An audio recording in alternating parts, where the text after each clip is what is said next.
Hello, ನಮಸ್ತೆ. ನಮಸ್ತೆ. ಇದು ಉದಯವಾಣಿ ಪ್ರೆಸ್ ಅವರಲ್ವಾ? ಹೌದು, ಹೇಳಿ. ಇದು ನಿಮ್ದು ಇವಾಗ ಕುಂದಾಪುರದಲ್ಲಿ ಪ್ರತಿಭಟನೆ ಆಯ್ತಲ್ಲ ನಿನ್ನೆ, ಹೌದು ಅದ್ರದ್ದು ನ್ಯೂಸ್ ಮಾಡಿದೀರಾ? ಹೌದು, ನ್ಯೂಸು ಇದ್ರಲ್ಲಿ ಬಂದಿದಲ್ಲ ಸರ್, ಕುಂದಾಪುರದಲ್ಲಿ. ಯಾವ್ದ್ರಲ್ಲಿ? ಕುಂದಾಪುರ ಎಡಿಷನ್ ಅಲ್ಲಿ ಬಂದಿದೆ. ಅಲ್ಲ, ಈಗ ಕುಂದಾಪುರ ಈಗ ಅಷ್ಟು ದೊಡ್ಡ ಸಭೆ ಆದ್ರೆ ಕುಂದಾಪುರದ ಎಡಿಷನ್ ಅಲ್ಲಿ ಮಾತ್ರ ಬರುದಾ? ಬೇರೆ ಎಲ್ಲ ಸಭೆ ಆದ್ರೆ ನೀವು ಕುಂದಾಪುರ ಎಡಿಷನ್ ಮಾತ್ರ ಹಾಕ್ತೀರಾ? ಮೇನ್ ಎಡಿಷನ್ ಅಲ್ಲಿ ಕೊಡ್ಲಿಲ್ಲ ಸರ್. ಅಲ್ಲ, ಯಾಕೆ ಕೊಟ್ಟಿಲ್ಲ ಕೇಳುದು ನಾವು. ಹಾಗಾದ್ರೆ ನಿಮ್ಗೆ ವೃತ್ತಿಪರ ಒಂದು ಧರ್ಮ ಪಾಲನೆ ಮಾಡ್ಬೇಕಲ್ಲ. ಈಗ ಒಂದು ಪ್ರತಿಭಟನೆ ಆದ್ದು ದೊಡ್ಡ ಮಟ್ಟದ ಪ್ರತಿಭಟನೆ, ಡೆಲ್ಲಿದು ತೆಗೆದು ಮೇನ್ ಎಡಿಷನ್ ಬೇಕಾದ್ರೆ ಹಾಕ್ತಾರೆ, ಇಲ್ಲಿ ಲೋಕಲ್ ಇದು ಹಾಕಿದ್ರೆ ಹಾಕೋಗಾಗುದಿಲ್ಲ ನಿಮ್ಗೆ. ಹಾಗಾದ್ರೆ ಒಂದ್ ಕೆಲಸ ಮಾಡಿ ಅಲ್ಲ, ಆಯ್ತು ಬಿಡಿ, ಇಲ್ಲಿ ಎಲ್ಲ ಕಡೆ ಉದಯವಾಣಿಗೆ ಯಾರ್ಡ್ ಕೊಡುವುದೆಲ್ಲ ನಾವು ನಿಲ್ಲಿಸ್ತೇವೆ, ನೋಡುವ. ಇವಾಗ ಪ್ರತಿಭಟನೆ ಆಗಿದೆ ಏನ್ ಹೇಳಿ, ದೊಡ್ಡ ಮಟ್ಟದ ಪ್ರತಿಭಟನೆ ಆಗಿದ್ದು ಎಲ್ಲ ಪೇಪರ್ ಎಲ್ಲ ಹಾಕಿದ್ದಾರೆ. ಹಾಗಾದ್ರೆ ನೀವು ವೃತ್ತಿಪರ ಎಂತ ಇದು ಮಾಡ್ತಾ ಇರೋದು? ಹಾಗಾದ್ರೆ ಪ್ರೆಸ್ ಅಂದ್ರೆ ಹಾಗಾದ್ರೆ ಒಂದು ವರ್ಗಕ್ಕೆ ಮಾತ್ರ ಸೀಮಿತ ಮಾಡ್ತೀರಾ ನೀವು? ಹೇಳಿ ಅಲ್ಲ, ನಿಮ್ಮ ಇಲ್ಲಿ ಪ್ರೆಸ್ ರಿಪೋರ್ಟರಿಗೆ ಹೇಳಿ ಬೇಕಾದ್ರೆ. ನಾವು ಇಲ್ಲಿ ಲೋಕಲ್ ಪ್ರೆಸ್ ಅವರಿಗೆ ಹೇಳಿದ್ದೇವೆ, ನಿಮ್ಮ ಪ್ರೆಸ್ ರಿಪೋರ್ಟರಿಗೆ ಒಂದೇ ಒಂದು ಯಾರ್ಡ್ ಕೊಡ್ಲಿಕ್ಕೆ ಬಿಡುದಿಲ್ಲ ಅಂತ. ನಾವಿಲ್ಲಿ ತುಂಬಾ ಯಾರ್ಡ್ ಕೊಡ್ತೇವೆ, ಕೈದ್ ಮಾಡ್ತೇವೆ. ನೀವು ಮಾತ್ರ ಪ್ರೆಸ್ ಅವರಲ್ಲ, ಎಲ್ಲ ಪ್ರೆಸ್ ಅವರೇ. ಇವಾಗ ವಿಜಯ ಕನ್ನಡದವ್ರು ಹಾಕಿಲ್ವಾ? ಎಲ್ಲ ಕಡೆ ಹಾಕಿಲ್ವಾ? ಈಗ ನಿಮ್ಗೆ ಪ್ರತಿಭಟನೆ ವಿಷಯ ಮುಖ್ಯವಲ್ಲ ನಿಮ್ಗೆ ಬೇರಾದ್ರೂ ದಡ್ಡದ ಜನ ಇದ್ರೆ ಮಾತ್ರ ಮುಖ್ಯ ನಿಮ್ಗೆ. ಅಲ್ಲ, ಈಗ ನೀವು ರೊಟ್ಟಿ ಧರ್ಮ ಪಾಲಿಸಿ. ನಾವು ಹೇಳುದು ನಿಮ್ಮ ಹತ್ರ ಹಾಕಿ ಅಂತ ಹೇಳುದಿಲ್ಲ, ಹಾಕುಕಾದ್ರೆ ಹಾಕಿ, ಇಲ್ಲಾಂದ್ರೆ ಬೇಡ. ನಿಮ್ಮಂತ 100 ಪತ್ರಿಕೆಗಳಿವೆ ಇಲ್ವಾ? ಪತ್ರಿಕೆಗಳು ಇದೆಯಲ್ವಾ? ಈಗ ಪತ್ರಿಕೆಗೆ ಏನು ಕಡಿಮೆ ಇಲ್ಲ, 100 ಪತ್ರಿಕೆಗಳಿದೆ. ಈಗ ನ್ಯಾಯಪರ ಇರುವವರು ಎಲ್ಲರೂ ಪತ್ರಿಕೆಯಲ್ಲಿ ಹಾಕಿದ್ದಾರೆ. ನಿಮ್ಗೊಂದು ಹಾಗಾದ್ರೆ ಒಂದು ನ್ಯೂಸ್ ಮಾಡ್ಲಿಕ್ಕೆ ಆಗುದಿಲ್ಲ ಅಂದ್ರೆ ಹೇಳಿ. ಇನ್ನು ಬೇಕಾದ್ರೆ ಇಷ್ಟು ಹೇಳಿದಾರೆ, ಬೇಕಾದ್ರೆ ಇದ್ರೆ ಇಟ್ಕೊಂಡು ನೀವು ಬೇಕಾದ್ರೆ ಕಂಪ್ಲೇಂಟ್ ಮಾಡಿ, ತೊಂದ್ರೆ ಇಲ್ಲ.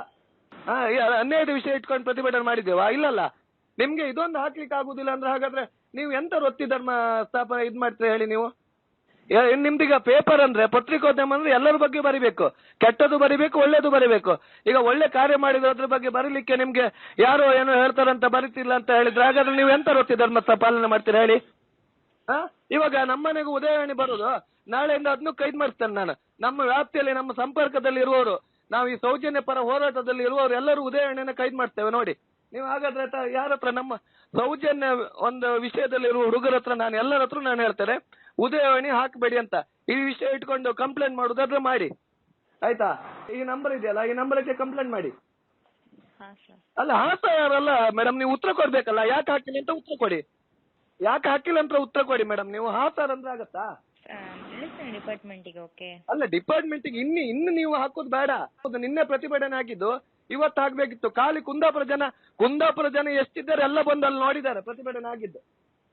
ಕುಂದಾಪುರ ಜನ ಎಷ್ಟಿದ್ದಾರೆ ಅಷ್ಟು ಜನ ನೋಡಿದ್ದಾರೆ, ಲೈವ್ ಅಲ್ಲಿ 1 ಲಕ್ಷ ವೀಕ್ಷಣೆ ಮಾಡಿದ್ದಾರೆ. ನೀವು ಇನ್ನು ಹಾಕೋದು ಬೇಡ, ಇನ್ನು ಹಾಕಿ ಅದನ್ನ ಸರಿಪಡಿಸುವುದು ಬೇಡ.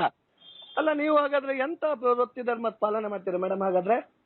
ಹಲೋ, ಅವ್ರಿಗೆ ಹೇಳಿ, ನಿಮ್ಮ ಲಕ್ಷ್ಮೀ ಮೆತ್ತಿನ್ಯಾರು ಇಲ್ಲಿ ಬರೆಯೋದು, ಅವರು ಪ್ರೆಸ್ ಅವರು, ಅವ್ರಿಗೆ ಹೇಳಿ ಸುಧೀರ್ ಮಲ್ಯಾಡಿ ಕಾಲ್ ಮಾಡಿದಂತ ಹೇಳಿ ಅವರಿಗೆ. ನಾವು ಸುಧೀರ್ ಮಲ್ಯಾಡಿ ಅಂತ ಹೇಳಿ ಅವ್ರಿಗೆ ಗೊತ್ತಾಗತ್ತೆ. ಇನ್ನು ಪ್ರತಿಭಟನೆ ಆದ್ರೆ ನಾನು ಹೇಳ್ತೇನೆ, ನಿಮ್ದು ಈ ಕಡೆ ಎಲ್ಲ ಹಾಕ್ತಿರಲ್ಲ. ನಾನು ಇವಾಗ ಸೌಜನ್ಯ ಅಂತ ಗ್ರೂಪ್ ಇದೆ, 4000 ಹುಡುಗರಿದ್ದಾರೆ ಆ ಗ್ರೂಪ್ ಅಲ್ಲಿ, ಎಲ್ಲ ಒಂದೇ ತರ ನ್ಯಾಯ ಮನಸ್ಸಿರುವರು. ನಾನು ಹೇಳ್ತೇನೆ, ಉದಯವಾಣಿ ನಿಮ್ಮನೆಗೆ ಬಂದ್ರೆ ಇನ್ನು ಕೈದು ಮಾಡ್ತಿ ಅಂತ ಹೇಳ್ತೇನೆ. ಉದಯವಾಣಿಗೆ ಒಂದೇ ಯಾರು ಕೊಡ್ಬೇಡಿ ಅಂತ ಹೇಳ್ತೇನೆ ಈ ಕಡೆಯಿಂದ. ಇವತ್ತಿನ ಲಾಸ್ಟ್ ನೀವು ನಿಮ್ಮ ತೆಕ್ಕಟ್ಟೆ ಲೋಕೇಶ್ ಹತ್ರ ಕೇಳಿ, ತೆಕ್ಕಟ್ಟೆ ಲೋಕೇಶ್ ಅವ್ರ ಹತ್ರ ಕೇಳಿ, ನಾನು ಎಷ್ಟು ಯಾರು ಕೊಡ್ತೇನೆ ಅಂತ ಅವ್ರ ಹತ್ರ ಕೇಳಿ. ಲೋಕೇಶ್ ಕೇಳಿ. ನೀವು ನೋಡಿ, ನೀವು ಮಾಡಿ. ಅದಿಲ್ಲ, ನೀವು ಕಂಪ್ಲೇಂಟ್ ಮಾಡುದಾದ್ರೆ ಮಾಡಿ, ನ್ಯಾಯ ನೀತಿಯಲ್ಲಿ ಕೇಳ್ತಾ ಇರೋದು ಮಾಡಿ, ಏನ್ ಮಾಡುದಾದ್ರೂ ಮಾಡಿ.